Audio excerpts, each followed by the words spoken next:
today we are going to talk about how hot it's been. It has been hotter than fire here in Florida and humid with a heat index of around 115. So what are some things that we can do to avoid the heat, and also how to tell if you might be having a heat emergency, and ways to stay prepped up? Right.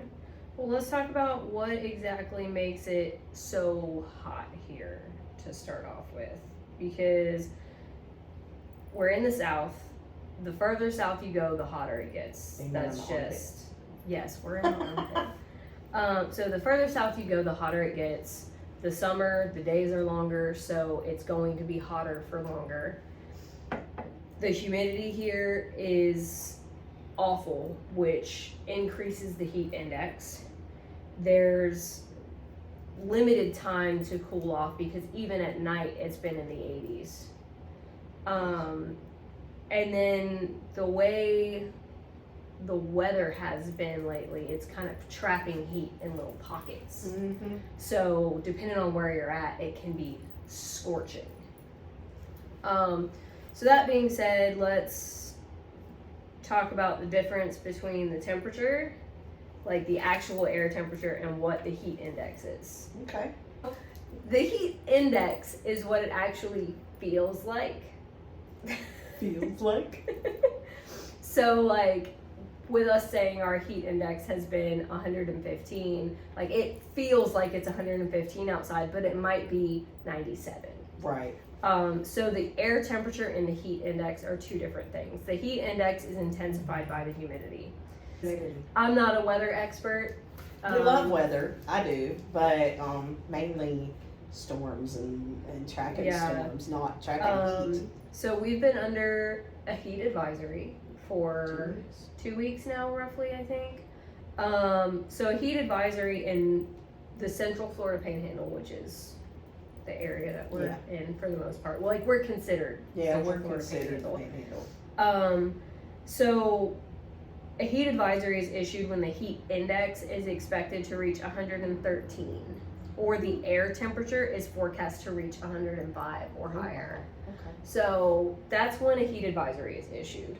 So let's talk about some heat caused illnesses. Okay. Dehydration is like really the first step to heat exhaustion. So let's talk about dehydration a little bit. Dehydration is like you're experiencing a lot of thirst, you have dry mouth, you might feel confused, you might have rapid heartbeat, you may even go into shock. So a quick and dirty way to tell if you're dehydrated is if you pinch the skin up on your hand like that and it stays, then you are probably dehydrated. That's like a rule of thumb. So first thing a medic will do when they walk up to you is pinch the skin on top of your hand. And if, like mine, you see it bounces right back because I'm very well hydrated. But some people, especially the elderly, that's the best way to tell. Yeah. Because even though they lack the elasticity that younger folks have, they're still, their skin will, it'll go down fairly quick. Yeah. But if it doesn't, if it stays up, then they're dehydrated. Yeah. Dehydration essentially happens when the body is losing more fluids than it's taking in. Right. So if you're profusely sweating, or you get so hot that you start vomiting, which is also a sign of heat exhaustion. Or if you stop sweating. Or if you stop sweating. You might want to go to the ER. I get hot really quickly because I don't sweat a lot. So when I'm sweating a lot, I'm like, okay, I'm good. But the minute I start not sweating, I'm like, oh boy. Yeah. So that's like our first heat illness. Right. Second step from that would be heat exhaustion. Heat exhaustion symptoms are heavy sweating, or again, not sweating. But like a change in the way that you sweat. Muscle cramps, headache, nausea, dizziness, fatigue, weakness. All of those are signs of heat exhaustion. After being exposed to heat. Right. Yeah. After being exposed to heat. Right. If you're experiencing these symptoms and you are not exposed to heat, then you need to. You might have something else going on. You probably got something else going on. and I'm not a medical professional. This is information that's freely available on Online, Google. yeah. Like anybody has access to this. There's so heat exhaustion leads to heat stroke. Right. Symptoms of heat stroke are high body temp, change in behavior, again, that change in sweating pattern. Like there's all sorts of things, including nausea, vomiting, flushed skin, like. But heat stroke or sunstroke, some people call it. It's a medical emergency. That is a medical emergency. You need to move the person to a cool spot and immediately get them medical attention. And slowly cool them down. Slowly, yes. Don't rapidly cool them down. Don't just go dunk them in a bathtub. No. Put cool towels around their neck, on their forehead, because your body loses heat through the head first. So if you can cool the head down, it'll help cool the body down. Take off any extra garments that you can, that like if they have a hat on or whatever, or extra shirts, allow them to sweat. Yeah. Things but like that. essentially, if you think somebody's having a heat stroke, they need to go to the hospital. They definitely do. They need fluids, they need to be cooled down, they need to be monitored. They need medical care. They need medical attention. So if you think somebody's having a heat stroke, don't hesitate, get them to a hospital right away. Especially if they have secondary medical conditions. Yes. Or are like very young or very old. Right. Or people on certain types of medications. Right. Like there are people who are more susceptible to heat stroke and heat exhaustion. Yeah, like people that are on antidepressants. Antidepressants and mood stabilizers. People with thyroid issues. Yep. Now that we've talked about the more serious side of things, let's talk about some ways that you can stay cool. Okay. So fans of any kind. It is important, however, to remember that if the air temperature in the space that you're in is over 90 degrees, a fan is going to likely increase your body temperature. It's going to make you warmer. Right. So be wary of using a fan in a room that's 90 degrees or warmer if you're already hot. A misting fan is different. If it's a misting fan, that will cool you down, and use of the fan will cool the water, so it'll cool the space. But most people have, like outside, they have like misting fans on their back porches in their entertainment space. Yeah. And we saw one that's battery operated. I can't remember the name of the company, but it was like a green fan. And they're just battery operated, that it has a misting fan in it. I thought it was the coolest thing in the world. Yeah, neck fans, mister fans, any kind of portable handheld fan, anything that you can help keep your temperature down with. Cooling towels. Yeah. Wearing hats, wearing natural fibers. If you are feeling particularly warm, keep some frozen ice packs around to help cool your body off faster when you do feel too hot. Right. And then hydration. Like staying cool is one thing, but staying hydrated is probably your priority. Yeah. So prioritize drinking water for sure. If you know that you struggle to drink water, consider putting an additive in your water to make it taste better. Like some electrolytes. Electrolytes, like Liquid IV doesn't taste bad. Liquid IV is pretty good. If you can't stand the electrolyte additives, Hydromate. We had that in one of our videos. And then there's like There's Buoy that's tasteless. I love Element. Buoy's like it comes in like a little thing and you just squirt it in your water. And they're tasteless electrolytes, so you can add them to any drink. Okay.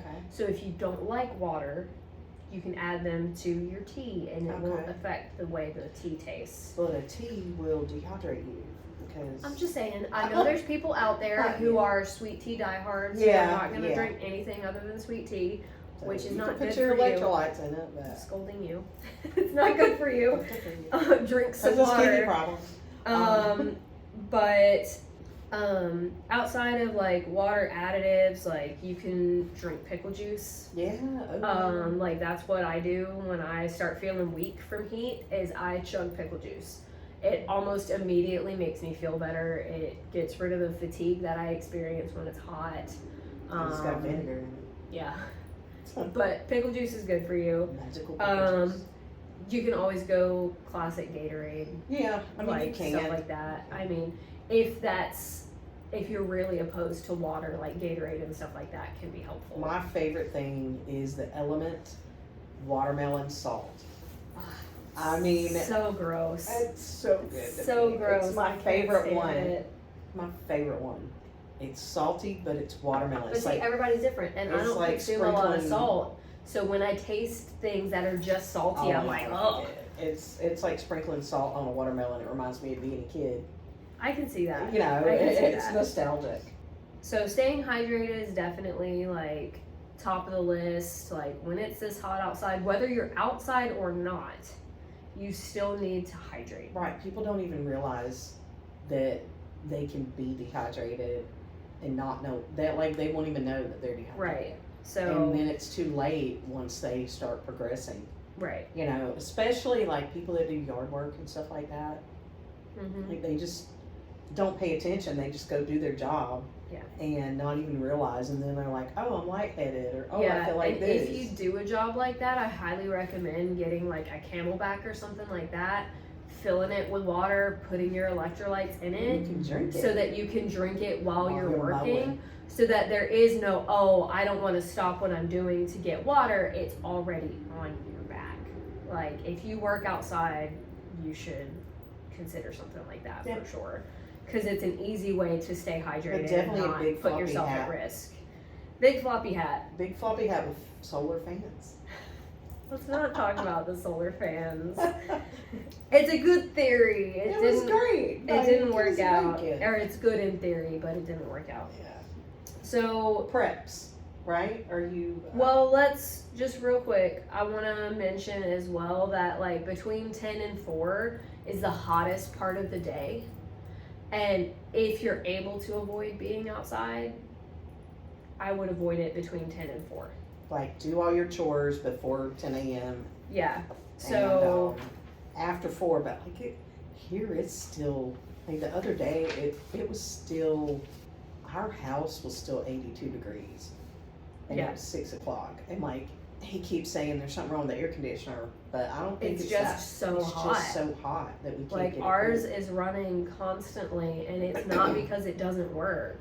So some of the things like to like be prepared for that heat is to keep like the electrolytes in your car or in your bag. right, Keep some extra waters.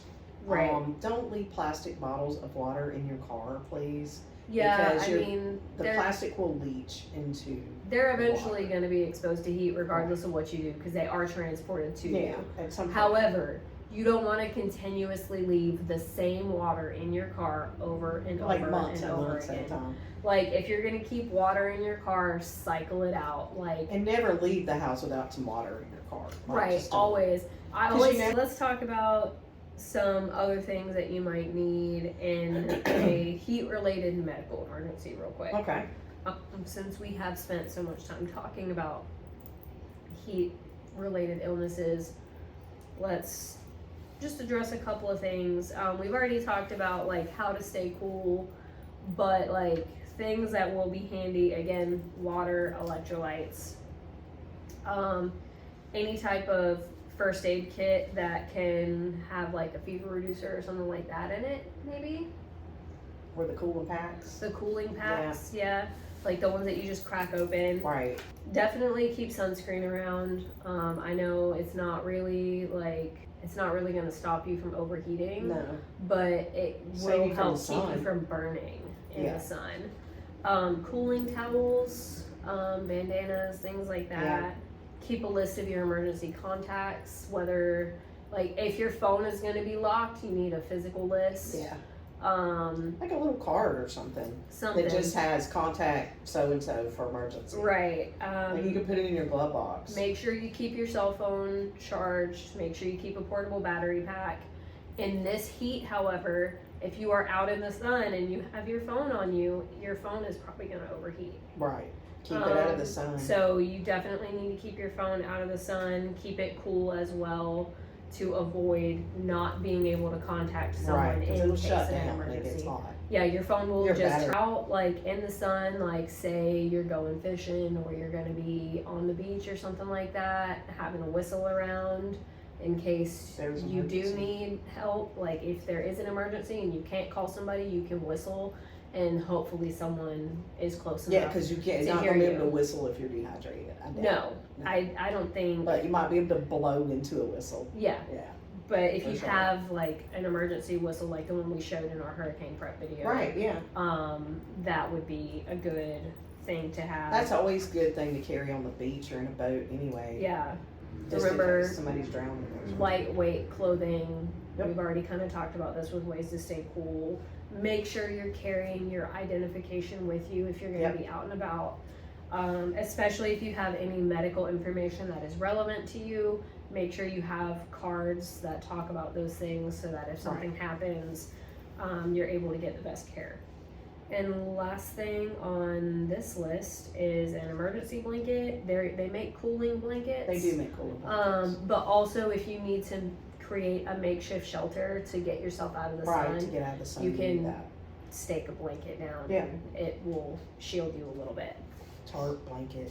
Whatever you got, just something to help Yeah, a lot of people shield carry you a from the blanket in their sun. car though. Right. Like I keep a painter's canvas for like the drop cloth in my car. Well, because you like to because buy plants. I always buy plants and Alright, so those are some things that you could keep around in the event of a heat-related medical emergency, just to kind of be prepared.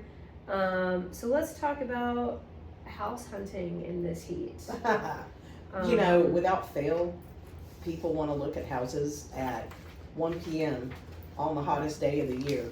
You know, Mm-hmm. I mean, always. Yeah. And so, in the heat, is you can actually tell how energy efficient the house is going to be. Right. You know, like you can tell if the AC's working. You know, to the best of its ability. Mm-hmm. And you can tell if the windows are energy efficient and the doors are energy efficient, you know. Mm-hmm. Obviously you want to make sure the property's got central AC. And if Right. it doesn't, then you need to check all the units that, like if they're window units Mm-hmm. or if they're mini splits, whatever's there. Those are a big disclosure, and make sure that the age of the air conditioner has been disclosed, any maintenance that's been done, Mhm. things like that. Also, you know, is the air conditioner big enough? The thing you can do when you're house hunting is you can check the insulation Yes. and, you know, make sure too that the windows are actually functioning properly. Mhm. Not just that they're, you know, a better rating of window, but that they open and close properly. Especially with the humidity being the way it is, with things swelling and like it's. Yeah, I always stand back and I look at the door Mm-hmm. and I look for light around the door. Yeah. And that's the first thing, the weather stripping, you know. Yeah.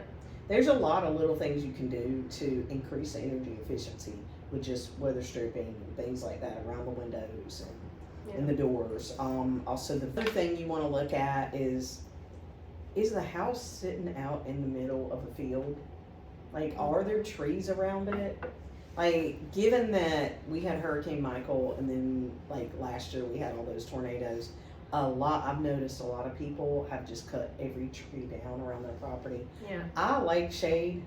I mean, obviously if you got a tree hanging over your house, you need to get it cut. Also, the orientation of the property.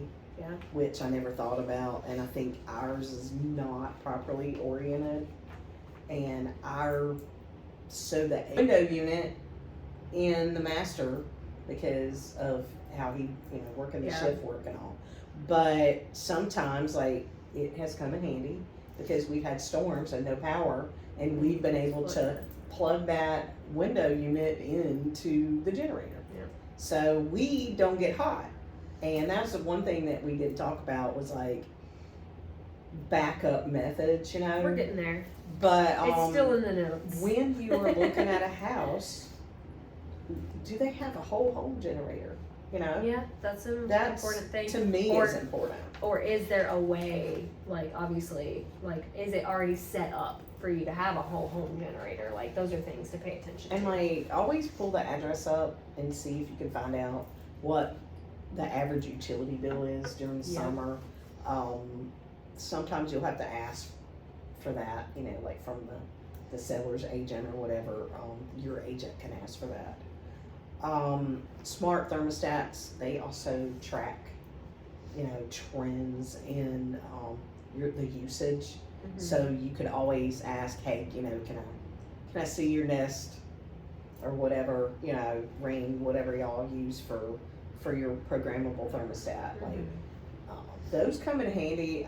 Some people view them as invasive because there's been some rumors of like the power company changing the thermostat around. Mhm. And but you have to grant them permission to do that. So as long as you don't grant them permission to do that, they can't do it. But I think with that, those little tips will help you make a better decision if you're looking to buy a house and it's really hot outside. You can tell if it's energy efficient or not, Yeah. and if it's going to work for your family. Yeah. So on that note, talking about AC, let's talk about AC failures and maintaining your air conditioner. Okay. So if your AC fails, first thing you're gonna do is probably check your thermostat, make sure that it's functioning the way it's supposed to, because most thermostats will throw an error if something is wrong. Right? Yeah. Well, Most of the newer time. ones will. Yeah. Newer ones will. Mine does Sometimes not. it'll just sit there and run and not go up or down. Right. So first thing is making sure your thermostat is set to cool and not just set on like air or whatever. Yeah. You want to make sure it's actually set on cool, that it's set lower than the current room temperature if you want it to be on. Right. We talked about inspecting the air filter. Make sure that you change your air filters regularly.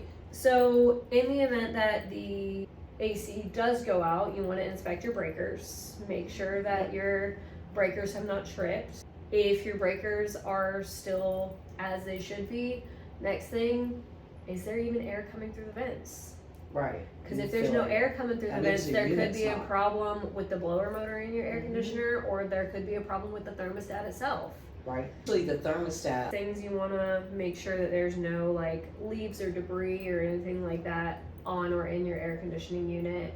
The less gunk there is around it, the more efficiently your air conditioning unit The is other gonna thing run. is, like, the air conditioner itself, if there's a drainage hose on the side of the unit outside, and what you can do is you can get a shop vac and suck that thing out, because it could have got like some gunk up in it. Right. You can clean that out, flush it out, and most of the time that your AC will start working again. It's usually because the condensation can't leave the unit. Right. And then if your AC is just not working at all, inspect for ice buildup. Yeah. Because they do freeze over. They do Even in freeze this up. heat, they will freeze Especially over. in this heat. Yeah. Yeah. Check for leaks. Yep. Anything like that. And worst case scenario, call an experienced technician, call a professional. But now in this heat, it's gonna be hard. if you already notice it's not cooling efficiently, you need to get it serviced. And I recommend that you get your AC unit serviced 3 times a year. And I know that's like contradictory to the 2 times a year, but here we really have like 3 seasons, and we don't really have 4.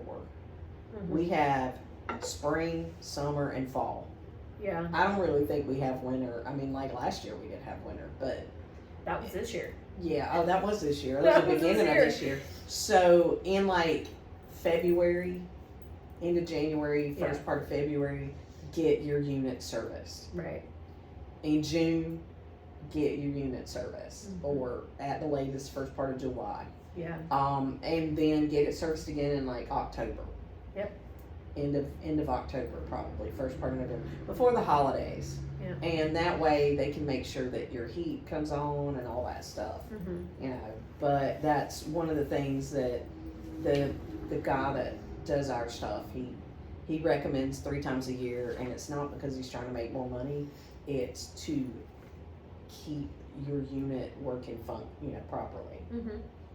Now that we've discussed like properly maintaining your air conditioner and seeking professional assistance if you need it to maintain your air conditioner.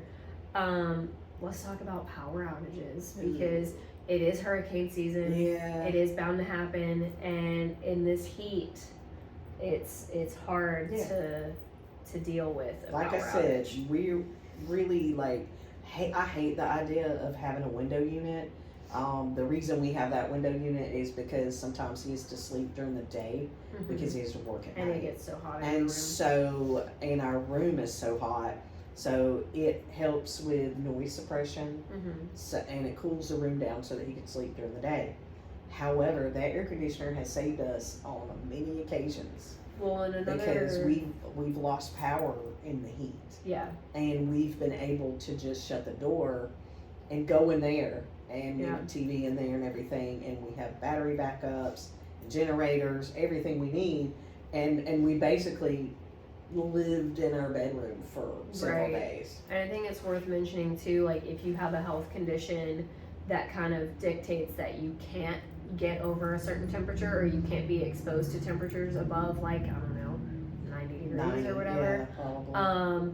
It's important to invest in a generator if you're able. Invest in that portable AC unit or a swamp cooler or something like that you can plug into a generator to help keep your body cool, especially if you have a medical condition. You can plug it into one of those battery packs if you get the big enough battery pack, or you can plug it into a generator, and that'll keep you cool.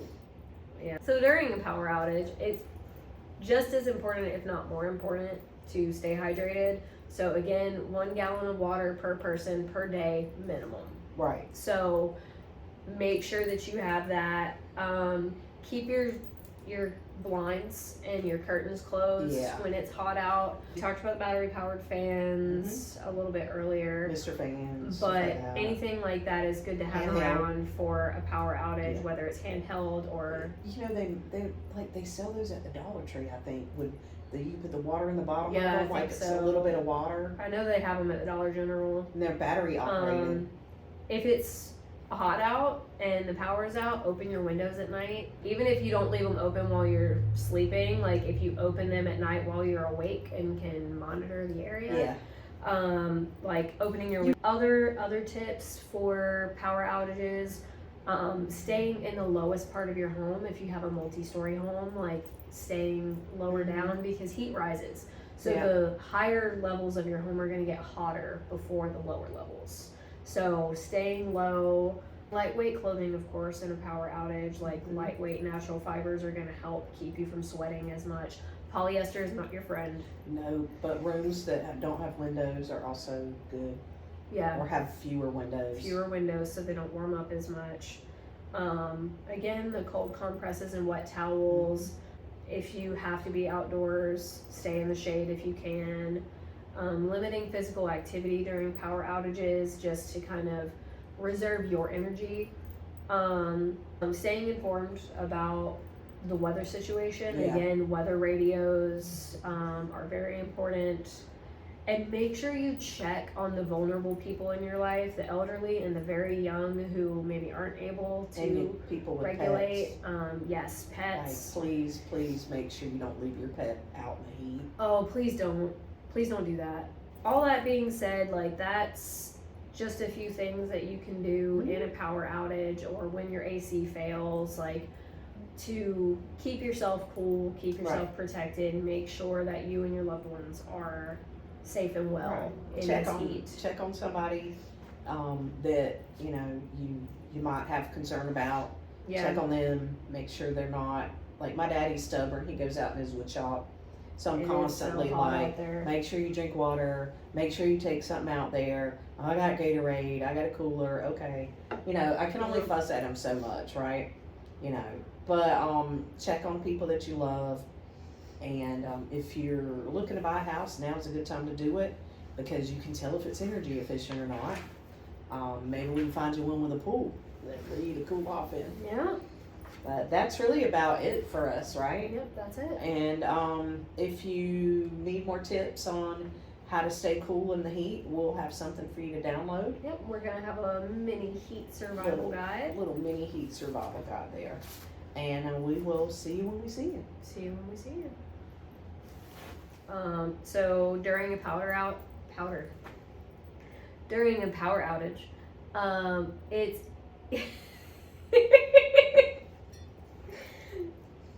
during a power outage. I almost said it again. I had a power outage yesterday. I dropped my powder in the bathroom when I was trying to put my makeup on. Oh my god.